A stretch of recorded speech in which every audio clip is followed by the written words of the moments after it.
Today I'm going to show you one of the simplest smart money entry strategies, the Liquidity Sweep Entry. First, the market creates equal lows or a previous swing low where many traders place their stop losses. Price then drops below that level, taking out those stops. This is called a liquidity sweep. After collecting liquidity, watch for a strong bullish move that breaks the previous structure.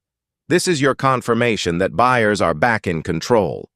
Next, don't chase the price. Wait for it to retrace into the breaker block or order block. This is the high probability entry zone.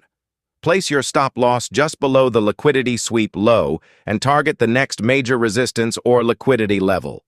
This setup can offer an excellent 1-to-5 risk-to-reward ratio, meaning you only need a few winning trades to stay profitable. Remember, never enter before confirmation.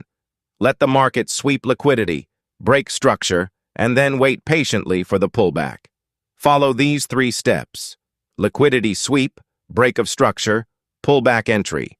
Master this setup and you'll avoid many false breakouts while improving your trade entries.